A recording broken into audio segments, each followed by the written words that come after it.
Hey, I want to show you something. Take a look at this and read these bank names. Bank OZK, Home Bank Shares Incorporated, Pacific Premier Bank Corp Incorporated, International Bank Shares Corporation, New York Community Bank Corp Incorporated. And what's most important here is if you identify any of these banks or have an account with any of these banks, this is going to be very important for you.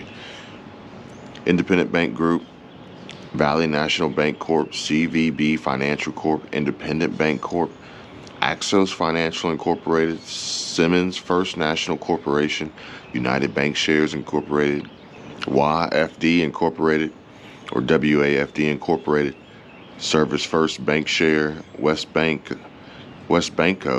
Incorporated, Banner Corporation, Town Bank, Renaissance Bank, FB Financial Corporation, Glacier Bank Corp Incorporated. These are the U.S. banks with the most commercial real estate exposure, okay? And why does this matter? Why is this important? Well, very simple, folks.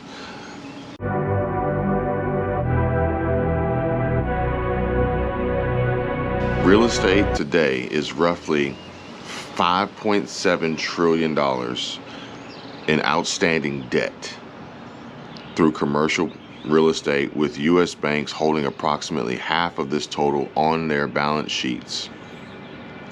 The commercial property sector, which includes office, retail, healthcare, and multifamily properties, has faced mounting pressures amid high interest rates and lower occupancy levels.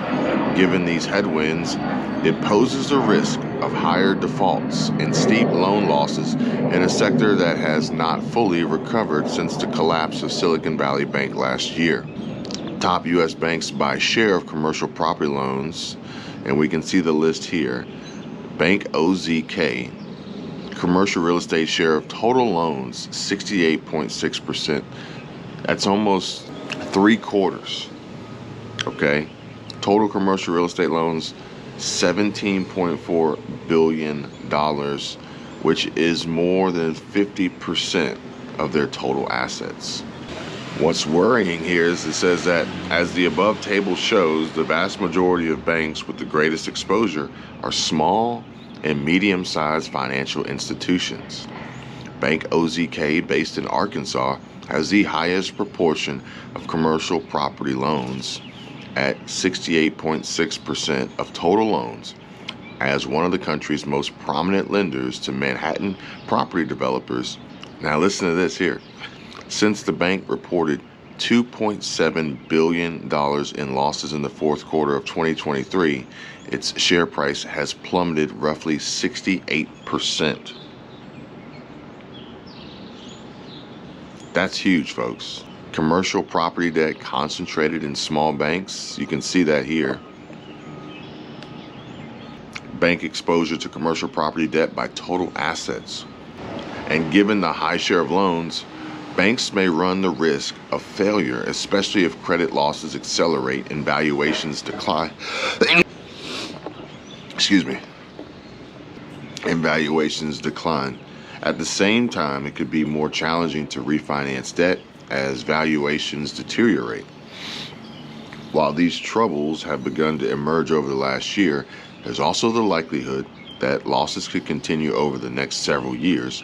In fact, after the global financial crisis, credit losses peaked 2 years after delinquencies hit their highest point. Why is this so important? Well, it's because commercial real estate is quite possibly going to be the final nail in the coffin that ultimately wrecks and destroys our U.S. economy and everybody's financial and household balance sheet with it. This will affect all investments. This will affect 401ks. This will affect retirement funds, pensions. This will bring folks to their knees financially, and then the banks themselves they'll be forced to close. They will be forced to be shut down, taken over by the FDIC, the U.S. Treasury, Janet Yellen, and their assets then transferred to yet another bank to buy them up, quite possibly JP Morgan Chase, account holders to be left in limbo, and credit and lending to dry up as the money disappears. But the worst part about it all is that that money is already gone, because these banks operate on a fractional reserve banking system, a very loose and fragile mental construct that relies on your hard work and your either lack of education of how the banking system works or naive trust that your money is safe when you put it into the bank and make deposits, and or both. So what does that mean? Well, that means that the money that you've worked hard for, the money that you've busted your butt for and paid taxes for and received on a paycheck, or maybe you've even seen some form of return on real estate or an ROI from a stock sale or cryptocurrency or whatever it may be. Or hell, it could just be money that you've been saving away that, you know, you've been receiving here and there for side hustle jobs like gig work and rideshare and things like that, which right now, actually, if you're in a town that is a spring break destination, there's a surge rate right now for these side hustles, and people are making hundreds of dollars more, multiples over what they normally would. And there's tons of opportunity. There's plenty of work. There's plenty of rides available. A lot of drunk folks out there that don't want to get DUIs, and they're ready, willing, and able to charge whatever they need to on their Uber or Lyft app. But here's the real deal, folks. The fact that these banks operate on a fractional reserve banking system means that the money that they've loaned out for these commercial properties that are more than a majority of their total assets, then that means that when the commercial real estate market does eventually fall, does eventually collapse, does eventually face this liquidity crisis and they can no longer rob Peter to pay Paul in this insolvency nightmare that they're experiencing, well, then they're going to go bad on their debt. They're going to go and file, bankruptcy, and they're not going to repay these banks in any timely manner, if at all. And if they did, it would be a fraction of what they owe.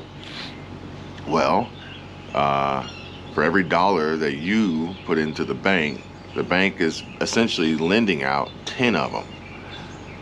Do you see how bad that is? Do you see how essentially you're going to have to work 10 times harder to put more money in the bank to cover the losses of these big companies and corporations who have chosen to take on more debt than they can actually manage, and they are not going to repay? The same companies, the same jobs that are laying people off and creating this unemployment spike by leaving these office buildings empty are the same companies that aren't going to be paying for these office buildings that they have loans for, that the banks are holding the bag. Essentially, the depositors and account holders of these banks are holding the bag.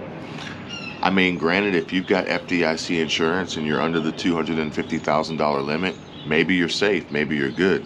But odds are the next banking collapse is going to be focused and triggered by commercial real estate. And if you're tied into and have any involvement or have any money in any of these banks that we listed in the beginning of this video, then I would be certain to pay very close attention to what's happening. I would probably even go and make a visit to the branch and talk to the manager and ask them how things are looking in regard to their commercial real estate portfolio and their risk and their liability. Because the last thing I would want to do is find myself in a situation where the bank that I use on a regular basis tells me, I'm sorry, we don't have any more money. All the money you deposited is gone. I can tell you my problems, meditating my silence, but I keep pushing my pen, rotating my stylus. Brokenness feeling like sin, now no breath, low dollar. Used to be left on red, now all the girls go holler. Now all the girls go follow, all the fake fans gon' pop.